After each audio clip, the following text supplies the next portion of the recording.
ჩემს პირადად ყველა საინტერესო მომენტი არის პირველი დღეები. პირველი დღეები სკოლაში და ეს პირველი დღეები სკოლაში არა მარტო არის მოსწავლეებისთვის, ბავშვებისთვის, არამედ თავად მასწავლებლისთვისაც. და ამ დროს ძალიან ბევრი გამოწვევა, იმიტომ რომ არა მარტო ცოტა ქაოტურია, იმთომდეს რომ ბავშვები ჯერ არ იციან სკოლაში მოქცევის ან ეთიკის წესები არ იციან თასმენ დაასწრენ, არ იციან რომ გაკუთრიზე არ უნდა ჭამონ, არ უნდა იხმაურონ და ასე შემდეგ, მაგრამ მასწავლებელს მოусმინო და ეს ერთობლივ ყურადღება ჯერ კიდევ კომპლექსური ყურადღება ჯერ კიდევ არ არის განვითარებული. აქედან გამომდინარე ძალიან მეტი გამოწვევა ხდება მასწავლებელი.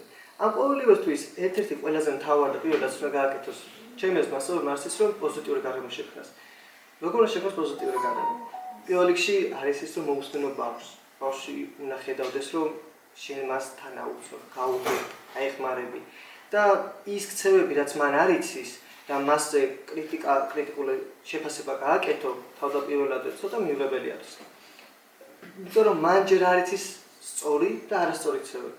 აქედან გამომდინარე შეგვიძლია რომ მაგალითად დავეხმაროთ, მაგალითად ის რომ თუნდაც ჩვენ ვიყოთ მათთვის მაგალითი და ჩვენ მოვიქცეთ ისე, როგორც გვინდა რომ ისინი მოიქცენ.